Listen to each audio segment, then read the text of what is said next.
What's up, YouTube world? It's your boy J Dub, the number one comment on YouTube, and I'm back with another review. Today, I will be reviewing. I'm gonna call it more of a reaction video of Married at First Sight, season 15. This is episode 3. Before I get started, those who are new to my channel, I do detailed reviews of reality shows. I may not hit every single scene, but I try to get the most important parts and maybe pick up some details that you have not seen. Now, as I said in the intro, I am YouTube's number one commenter, so this channel is for me. It's all about the comments. I don't get into please like and subscribe. You're going to do that anyway if you rock with your boy J Dub. But if not, I got to have those comments. This is what I do it for. This is why I do it. And the only thing that I ask is that when you're in the comments, be respectful to one another. Talk about anybody you see on that screen and how you want to do it. The motto of this channel is say what you say. But when you comment and talking with other people interacting, you're talking to a Dub fam member. So those my peoples, those your people. I just ask you respect each other, but say what you say. And as far as like Married at First Sight, those who follow me, and been a part of the Dub fam know that I struggle with this because just each year for me it gets worse. And sometimes I got to pull myself out of it and understand, guess what? In real life, this is not my channel. I'm just like, well, I'll do what I want in mine. This channel is all about y'all. Because again, as I tell y'all, I could just be on my phone commenting on, other YouTubers and be good with it. I do this for y'all because I don't want to do this. Why? Because I feel like Married at First Sight is playing with us and they creating the perfect storms. And with this season, it's no different. However, it's for the people. It's for my people. So I'm going to push on and do it for y'all. So I'm going to kind of just really give y'all like a reaction. Because normally with Married at First Sight segments, I do a couple by couple review to break it down. But we're going to try to go through this one and just give my first impressions of what I saw. So let's go into who we want to go. Let's start with Lindy and Miguel. Lindy and Miguel. I can say what I do really like about the couple, that they're both doctors, and why that means something to me, because a lot of times, especially if you have a demanding career, most people cannot relate to what you have to really do or what it takes. So two doctors would understand the scheduling or the type of commitment it costs, even the bills you rack up or the responsibilities that you have as being a doctor. So I really like that. I feel like that's a great match in a sense. And to me, it's like Miguel comes off like a fan favorite. I've been peeking in on a couple of channels or whatever, and I would say, for me, in my opinion, Miguel comes off ingenuous to me. It's something about him. I cannot put my finger in him. I'm sure he will reveal it to me and to y'all later in the season, because I'm normally right about these things. It's something there that, he gives a vibe like, yeah, I'm having a great time. This is just so happy. I'm so happy with my new wife and all that. But I don't believe you. I don't believe you. So you're going to have to show me something, Miguel.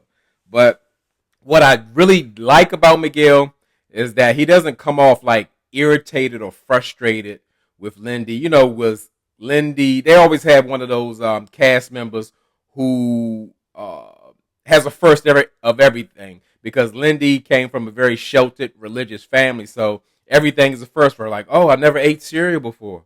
Or, ooh, what is this, chocolate milk? I've never had that before. Like, it's new, and he doesn't get like, oh, you never had chocolate milk before. Oh, my goodness. It don't get like that. So I can appreciate that, because that's something like I would say all marriages need some patience. So he gives a lot of patience to that, and I like that. But like I said, in real life, Married at First Sight, they really did a number on this one. This is going to be a mess. And pretty much they trauma bonding these two because of the way they came up. They didn't come up the same way, but both are no less traumatic than the other. And that troubled background is going to put a lot of stress on their marriage. There's going to be a lot of holes in their marriage. So what I like about what Lindy said, like, she understands what is going on. So that makes me feel better. I'm like, oh my goodness. She Miguel's mask is going to come off and he's going to hurt her so bad. She pretty much said like, because both of us have, I guess, childhood issues and growing up, we either going to trauma bond and grow from that, or the trauma is going to destroy us. Enough said. She understands what she's facing. She understands what's ahead, and I mean, and that's all you can ask for. She's aware, so I'm glad that she's in that type of mindset, and not that she's all in fairy tale land, knowing that like every single thing is going to be perfect, and that's just with any marriage. But she understands. She gets the assignment, so I'm really glad for it. I'm glad to see that. So let's go to the next couple. We'll go with Stasia. I can't say her name right. Stasia and Nate. Stasia and Nate. What can I say? I'm gonna say the same thing. Maths, you really did it on this one. Now, what really bothers me about like they're wasting a quality, true quality person in Stasia, like who has it together, who's been, I guess, vetting all her life about trying to find a good man, focused on her business, has her life together, rolling. She's 37 at this point, and she's ready to truly settle down and have a family. Now, granted, people always say, oh, you can have a baby when you want to. Really, that's not practical. She's like, that thing where they say your clock is ticking. Like, one, she has to cultivate a brand new marriage and then have children. You got to have some time to kind of put the foundation down and grow in your marriage if you want to have a successful marriage. I mean, married at first sight, people do it. They have a baby. They be in it for a year or whatever. That's not really the way to go, but everybody's different. So the fact of the matter is they wasting this lady's time up front with loser scammer Nate. I mean, it's just so ridiculous to me. And they could have really done a way better job. Everything is so vague with him. He's a hustler and, he had some hard times. He's living out his car and all that kind of stuff. She don't need that. I don't buy into the lady boss thing or whatever. Because, to me, with man or woman, your profession doesn't dictate how it is in the house. You may have 100 employees at your job, but I'm not one of them, We're partners in this marriage, but yeah, I'm not your employee. I don't care what you run, $1 million corporation. It don't matter to me. But anyway, enough about me. I just think it's tragic that they're wasting this lady's time with Nate. Nate gives those, like I said, the group home scammer vibe. I got 2 felonies and 4 misdemeanors on my record, because I came up in a troubled life, but I'm all together now, and I ain't really got nothing going on. And just watching his mannerisms bother me. He can sit there and talk with Stasia, and he's chewing with his mouth open, and he's so agreeable. Like, yeah, how do you feel about San Diego? Are you connected to San Diego? Would you want to move to the moon? He's like, yeah, I'll move to the moon. I'm really not connected. I'll go. He's just so agreeable, and he gives a deceptive vibe to me. Like, he has a lot to tell and some things that he should be telling Stasia. But, hey, it's the first day, but I don't trust him not one bit. Now, what was really problematic for me, to skip over everything, is to go with Nate's friend Megan, his friend of 1 year, but she's so emotionally tore up that Nate is getting married, and now she feels like we're going to include Stasia in our thing. And I really, off the top, that's a super red flag. Like, this man, but maybe some people don't understand. Like, if you're married and you're committed to the marriage, no, you don't throw away your whole life, but you do have a new life. And you should have a new, higher priority. Whatever your life was, it needs to change a lot. You're not single anymore. And if you want your life to stay the same, stay single. You got all the choices in the world. But a lot of people don't get that. They think they can have their cake and eat it too. That their life isn't going to change. That this isn't supposed to be growth and like a new adventure or a new change in their life. So that's what it looks like, because really with Megan, she pretty much had to introduce herself to Stasia, and you can read the body language of Nate, like they really have or had something going on. I mean, I'm talking about probably up till they told him that he's going to get married at first sight, and I know it ain't over. Stasia picked up on the vibe, and she really handled herself like a lady, because that could have really got ugly, because everything was so wrong with that conversation. And as Stasia said in confessional, as far as Nate having female friends, she's not tripping, but she needs to make sure that there are boundaries and boundaries that she can accept. And situations with like Nate and Megan is one of the many reasons why people don't approve or really think it's truly inappropriate for their significant other or spouse to have friends of the opposite sex. Because it's like something ain't right. And I mean, you can play it or ignore it or whatever. Something ain't right. So you go along with it. You the only one going to be hurt.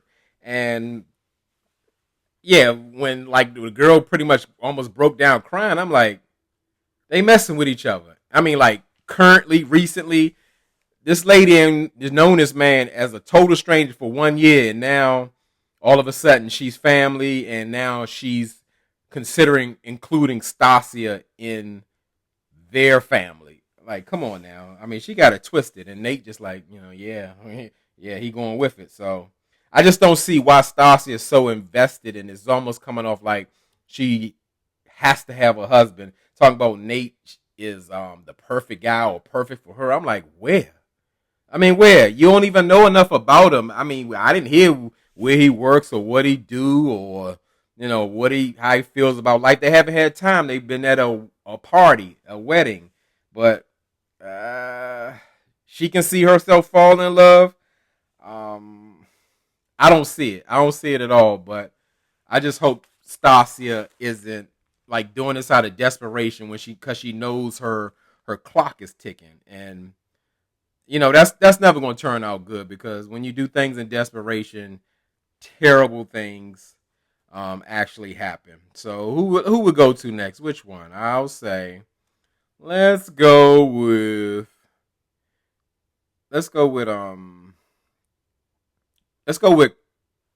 Kristen and Mitch. Kristen and Mitch. He ain't shave his head in that one. Now Kristen and Mitch, just off the break, it's like we were watching two different stories. They were having two different experiences, and it pretty much picked up from last episode where Kristen was like springing the news on her dad. Like she had him, invited him out. I don't know what she told him what he was coming to, but really letting him know like, hey, I'm getting married to a stranger. Both of us are gonna be meeting him for the first time. I don't know. That tells me a lot about their relationship. I would say Kristen makes messes and she just puts it on her father's lap to clean it up without clear communication. Like when you tell your parent at 9:00 at night that you got homework due on a science project that takes 2 weeks and is due in the morning, and you want them to do something about it. That's what it feels like. But her father, I guess, was a good sport, or does what he does and goes along with it. Like, yeah, and tries to encourage her, and that is going to be a good thing and all that kind of.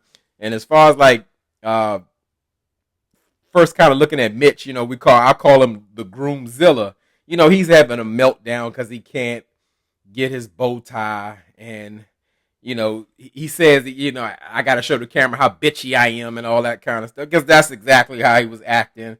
And like I said, that's very telling to me. Like, if I believe when he is under pressure or has stress, he's going to lash out. He's going to not be the best version of himself. And, that's not a good sign, especially marrying a stranger. It's going to require a whole lot of patience. Now, what Mitch should have been pissed about is whoever cut his head or cut his moles off in his head, and he had them Band-Aids up in his head. That's what he should have been pissed about. Now, as a guy who has a bald head, maybe once or twice I've been cutting my head with a straight razor, but a professional barber has something that can kind of seal it up, and you don't even need a Band-Aid. However, I don't know what happened. Like I said, she shaved off a bump, a mole, which is nasty all in itself, and you're going to show up first impression on a wife you've never met with Band-Aids in your head, brown Band-Aids, not even clear. I mean, it was like, that's not a good look. Forget the beard. Forget shaving your head. You got open wounds with brown bandages in your head. That should have freaked you out. You should have been pissed. You should have been cussing out the barber or doing something like that. I know I would have. But what I can say positive about them, I guess their interests, they really match up. Like they're both like heavy into beach life and they're adventurous and stuff like that, like to travel. So that's good to have some type of commonality there. But as far as like their connection, there is none. There is none. And I'm very concerned for Kristen because, as I said, she's having a totally different experience than Mitch. And they even showed us a scene where Mitch sent Kristen a ring from JaredAllen.com. I guess he used the Steve promo from season 14 or whatever. You get a free ring for coming on the show as long as you advertise. Because sure enough, after that came on, Pastor Cal and Dr. Pepper came on and did a JaredAllen.com ring commercial. So it's a thing. So I'm gonna still get in. I told y'all about Steve. I told you he wasn't nothing. I had to say it because it was bothering me with the double standard. It bothered me to my soul that my people were blind out there. Like y'all really giving this man this chance. He ain't shown nothing. He ain't proved nothing, and y'all not even paying attention. But hey, it's all our opinion. So I can't say that, but that's how I feel, and I was very strongly about that, and a little bit offended if you ask me. But let's move on to season 15 if we can. So on the low, I think that arrogance that Mitch displays is like really rooted in insecurities or whatever. He thinks very highly of himself, like he's just a wanted man. All the women are digging him. He into him. He can pick and choose what he wants, and maybe he can, but I don't see it at all. He seems awkward. He seems not comfortable in his own skin, and they could have done better for Kristen as well. So, more so the way Mitch was acting, like I said, watching his body language and stuff like that, I thought he was like kind of nervous as far as the wedding. Because, even though you sign up to be married at first sight, it's still a lot. And I thought he was in shock, but he don't like Kristen. He don't like Kristen, and he deems himself this honest guy who's unable to lie. He's a straight shooter. And even when Kristen's mother asked him, like, what do you think about Kristen? That's a direct question. What do you think about Kristen? He tells him, when you walked down there, I thought you was my new wife or whatever, and you're beautiful and all that. Guess what? He ain't never told Kristen she beautiful. Not once. So that's very telling. He don't like Kristen. He wouldn't even answer the question. He's like, I don't believe in love at first sight. Sir, nobody asked you what you believe about love at first sight. Do you like Kristen? What do you think about Kristen? That's what the question was, but he could not answer it. So, it's very telling. Like I said, they living on two different planets and two different worlds. And what I do know, Mitch, he's going to sabotage that marriage. He's going to pick Kristen apart. Like, he's so like weird and awkward. He now has a problem with Kristen wearing high heels. Like, she didn't say she was uncomfortable. You uncomfortable. Oh, she got to wear all this makeup and be on with this wedding dress that's uncomfortable. She's not complaining. She's loving it. She's loving what's going on. You have a problem with her. You're trying to find reasons to pick this lady apart. You're going to get to the sweatpants and slides or t-shirts or whatever y'all going to do. Just because you're an environmentalist, naturalist or whatever. This is her day. She can't wear makeup. She can't wear, I get it if it was a preference, but that's not the way he said. He just don't want it on her at all. He wants her to be comfortable. He didn't say that about her mother. He was like, yeah, look what I got. He was with it. He was with it all day. So, like I said, he's going to destroy that marriage. He's going to chop it up and tear it up. It'll never have a chance. So let's go to the last and final couple for me. Because why What was the last couple? Morgan and Ben. Ben got COVID, but that's a whole nother mess that Married at First Sight created. So we're gonna get to them when I start splitting them up individually. So we got Justin and Alexis. Now, Justin and Alexis, like first impressions, I'm gonna just be straight up. I'm gonna say what I say. I'm gonna let it go. I'm gonna let it loose. Y'all got some feelings about it. Drop down in the comments. With this couple, it almost seems like the gender roles have switched. And I mean, by even just looking at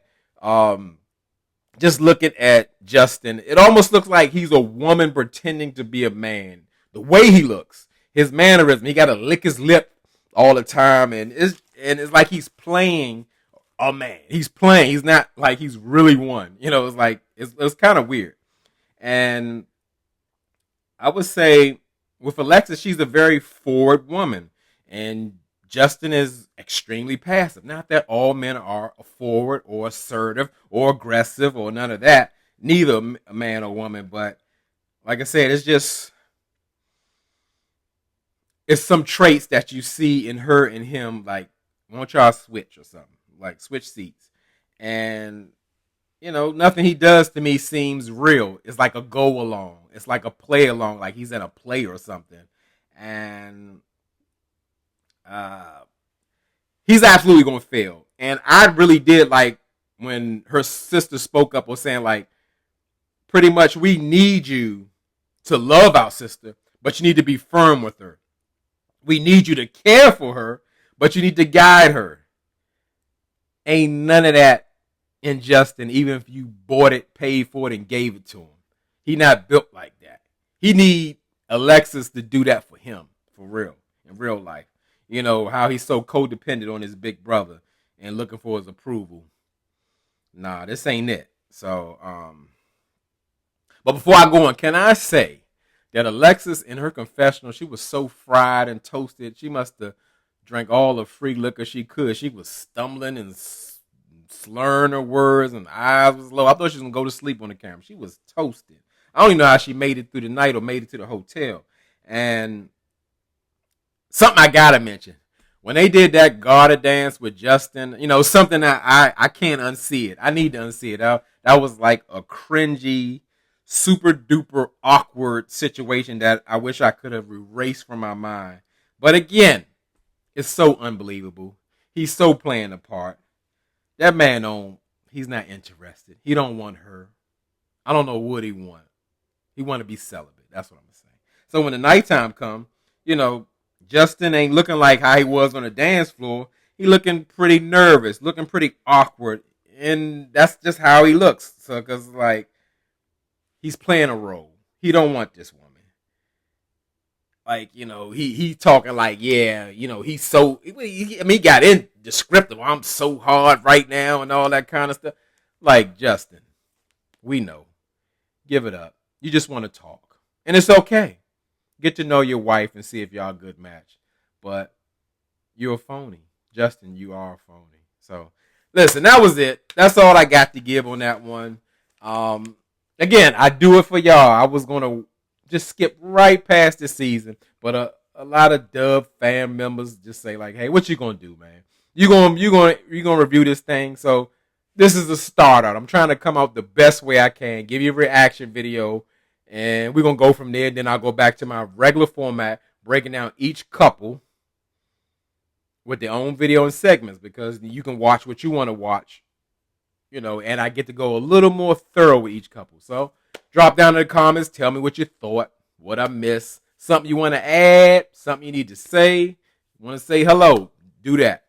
And as I always tell y'all could be anywhere in this YouTube world, but you're here with me. I really appreciate it, and I really mean it.